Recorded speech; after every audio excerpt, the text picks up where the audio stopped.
شمایی که میخواین داخل اینستاگرام فعالیت کنین و قرار یک سری ادیت ها اونجا انجام بدین و یک سری ویدیو رو آپلود کنین، بهترین قول ادیت ویدیو توی اینستاگرام برنامه کپکات برای گوشی‌های حالا اندروید و آیفون هستش. و اگر این نرم افزار رو یاد داشته باشین میتونین یک سری ادیت های خفن بزنید و ویدیوهای خودتون رو خیلی جذاب کنید. تا این ویدیو با من همراه باشین، قرار یک سری تکنیک ها در مورد کپکات از صفر بهتون یاد بدم تا بتونین یک سری ادیت های خیلی عالی بزنید. با ما همراه باشین. دوستان خوبم سلام، امیدوارم حالتون عالی باشه، پر از انرژی باشین. ابوالفضل نوری هستم و با یک ویدیو آموزشی دیگه در حوزه اینستاگرام و این دفعه با معرفی اپلیکیشن قدرتمند کپکات برای گوشی‌ها در خدمت شما هستیم و می‌خوام یک سری معرفی‌ها از صفر بهتون بگم و یک سری جایش که حالا برای مناسب ادیت هست رو و یک سری تکنیک‌ها و ترفندها رو بهتون یاد بدم.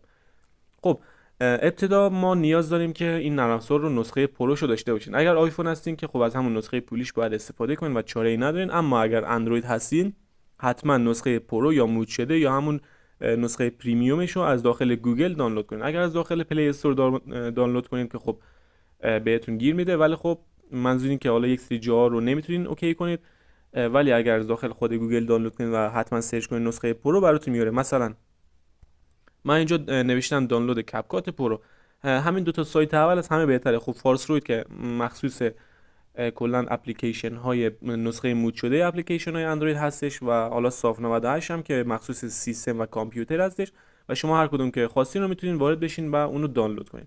خب ما این نرم رو از قبل دانلود کردیم و الان میخوایم که واردش بشیم. وقتی واردش بشین با همچین صفحه مواجه میشین. صفحه اول نرم افزار که وقتی واردش بشین با همچین صفحه مواجه میشین که حالا این قسمت پایین که الان سفید هیچی نیست، اینجا برای پروژه هاتون هستش. اینجا برای پروژه‌ای که مثلا از قبل داشتین.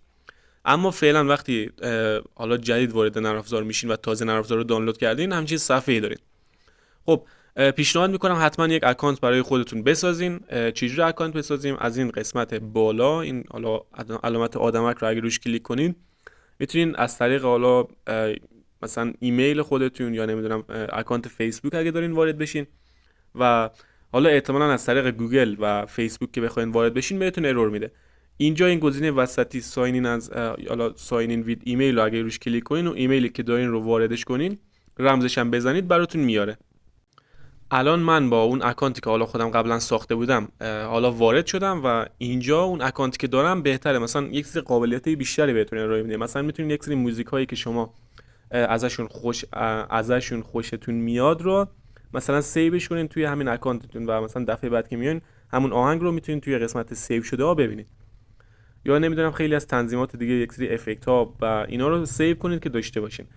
خب حالا یکی یکی شروع میکنم براتون توضیح دادن این قابلیت هایی که داره. خب این گزینه زنگوله که میبینید مثلا برای این هستش که براتون اعلان بفرسته، مثلا همین برنامه کپکات کاری بهش نداریم.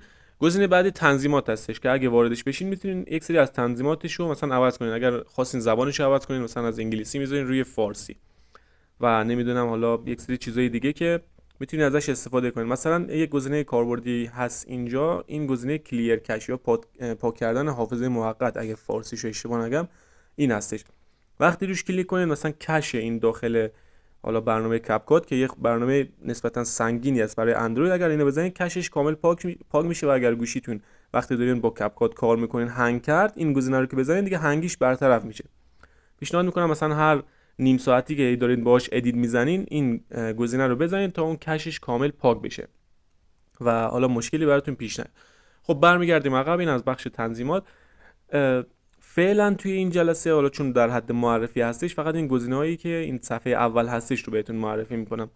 این گزینه اوپن پروژکت برای خب پروژه‌ای هستش که شما دارین ادیت می‌زنین. احتمالاً ویدیوی اینشات رو دیدین. اینشات خیلی محیط کاربری ساده‌تری داره نسبت به کپکات، اما این یک سری ادیت‌های حرفه‌ای‌تر میشه با واسط. حالا من اگر زمان باشه میتونم براتون یک سری نمونه‌ها رو بذارم. این گزینه‌هایی که این بالا هستش و الان می‌بینین چند تا گزینه است، فعلا مثلا 4 5 تا بیشتر نیست، ولی اگر روی گزینه اکسپند یا توسعه کلیک کنید یک سری گزینه‌های دیگه هم براتون میاره. میخوام یکی یکی بهتون حالا معرفیشون کنم، فقط در حد معرفی. این گزینه فوتو ادیتور رو اگه شما روش کلیک کنین، مثلا دقیقاً همون این شات که مثلا یه بخشی داشت برای ادیت عکس و اینا، اینم دقیقاً همینجوریه. کپکات هم جدیدن یک قسمت اضافه کرده به نام ادیت عکس. مثلا من این عکس رو وارد کردم، دقیقا اینجا میتونین یک سری حالا ادیتای روش انجام بدین برای حالا مثلا ادیت عکس. مثلا این قسمت اولی سمت چپ برای سایز عکس هست، مثلا سایز بندیشو شما میان اینجا انتخاب میکنین، مثلا مربعی باشه، نمیدونم برای اینستاگرام، یا نمیدونم سایز استوری باشه، سایز ریلز باشه، سایز یوتیوب باشه. اینجوری شما میتونین باز با دو انگشتتون همین رو دقیقاً زومش کنید. خب گزینه برگشت به عقب میزنیم اینجا. حالا اگه روش کلیک کنید میتونین از این کنارا یک سری حالا بیلک ها بهتون میده، میتونین اینا رو بکشین و اینا بزرگ کنین. خب فعلا گزینه زبدر رو میزنیم و نمیخوایم که ذخیره بشه. گزینه بعدیش اتوکاد هستش، منظورم این گزینه است. من اینجا یک ویدیو رو حالا خواستم وارد کنم، ولی خب حالا شما حتما برای اینکه بتونید از ادیت های داخل کپکاد استفاده کنین هم باید یک نت خیلی خوب داشته باشین، یک نت قوی داشته باشین و یک فیلتر شکن خوب، حالا ترجیحاً آی پی ثابت باشه. من اینجا مثلا زدم ویدیو رو وارد کنه، یک ارور داد. اما مثلا این به این حالت هستش که شما یک ویدیویی دارین، مثلا یک سری جاش رو شما مثلا صحبت نکردین، مثلا ساکت هست و میخواین اونجا رو کات بزنین به صورت دستی، ولی کپکاد میاد دقیقاً همین کار رو براتون به صورت حالا با هوش مصنوعی که داره اینو مثلا میاد انجام میده. چجوری؟ اون قسمت هایی که شما صحبت کردین رو نگه می‌داره، اون قسمت هایی که مثلا سکوت هست و هیچ صحبتی نکردین خودش میاد به صورت اتوماتیک براتون کاد میزنه. اینو بهش میگن اتوکاد توی کپکاد. خب من این قسمت رو هم میبندم.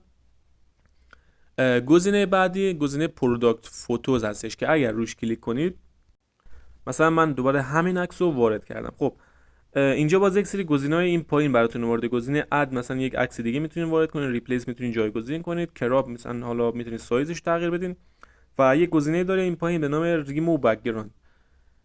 یعنی کجا رفت؟ یعنی این گزینه میتونید بک‌گراند عکسی که حالا اینجا وارد کردین رو حالا تغییر کلا حذفش کنید. گزینه کناریش دقیقاً AI بک‌گراند، میتونید با حالا اون هوش مصنوعی که هست یک سری بک‌گراندهای دیگه مثلا به این ویدیو به این عکس بدین. و گزینه کناریش هم خب ایمیج انهانسمنت اگر اشتباه نکنم این میاد کیفیت اون تصویرتون رو، حالا احتمالاً دیدین مثلا یک سری کلیپای میان توی اینستاگرام میذارن و میگن مثلا با این طرفن کیفیت عکس تو بالا ببر. دقیقاً با همین که مثلا داخل پیکسارت هم قبلا بهتون گفتم، دقیقاً با همین گزینه است که میان کیفیت عکساشون رو بالا میبرن. مثلا اگه تار هستش میان اون رو شفاف میکنن و یک سری چیزای دیگه. خب گزینه کپی و دیلیت و اینا که حالا فعلا بهشون کاری نداریم. برگشت به عقب میزنیم. گزینه حالا کنارش AI پوستر، میتونین یک سری مثلا پوسترهایی که با هوش مصنوعی هست، مثلا چه برای اینستاگرام چه برای استوری و اینا هست، میتونین درست کنین. یک سری طراحی هستش که شما میتونین داخل کنوا هم اونا رو میتونین مثلا انجام بدین. میاین سراغ گزینه پایین از چپ AI مدل هستش که یک گزینه فوق العاده کاربردی هستش. ببین مثلا شما یک محصولی دارین، مثلا نمیدونم کفش، لباس، مانتو، شال، نمیدونم کلاه، همچین چیزایی دارین و توی فروشگاهتون مثلا کسی نیست که بیاد، مثلا حالا یه مدلی نیست که بیاین مثلا ازش عکس بگیرین، یا یک سری عکسای خوب و خفن نمیتونین بگیرین. دقیقاً این گزینه میاد به شما کمک میکنه وقتی که روش کلیک کنید، ولی باید اینترنتتون رو قوی باشه. من متاسفانه الان اینترنتم کار نکرد، روش زدم و شما اون محصولی که دارین رو حتما باید بک‌گراندش رو حذف کنین از این گزینه حالا که بالا خدمتتون گفتم.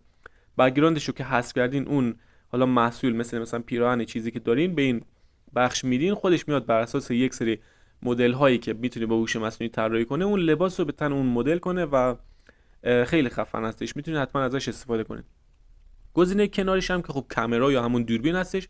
شما دوربینی که توی گوشیتون دارین همون قابلیتایی که اونجا داره یک سری قابلیت هم اینجا داره، حالا یک سری قابلیت حتی مثلا بیشتر داره.